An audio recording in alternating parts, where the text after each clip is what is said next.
Sa online category, Best News Coverage ang A Constitution Named Freedom, the interim charter under Cory Aquino, nina Lianes Capanti at Hannah Borday ng GMA News Online. Nakuha rin ng GMA News Online ang Best Investigative Report para sa Wombs for Rent ni Marco Romas. Sa television category, binigyan ng Special Citation Best News Program ang One Mindanao ng GMA Regional TV. Maraming salamat po sa CMMA. Ito po ay alay namin sa lahat ng mga Mindanaoan na nagbahagi ng kanilang kwento sa amin. Best Public Service Program ang Kapuso Mo, Jessica Soho. Best Adult Educational Cultural Program ang Agripreneur.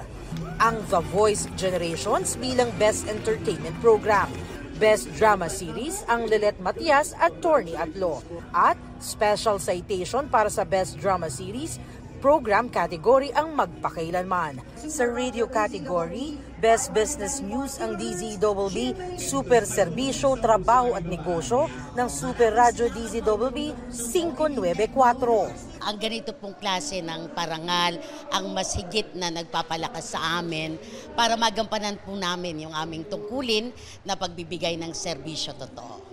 Present sa awarding si Manila Archbishop Jose Cardinal Advincula. May these awards motivate you to produce more uplifting content and pursue more projects that will spread the good news of God's love for humanity.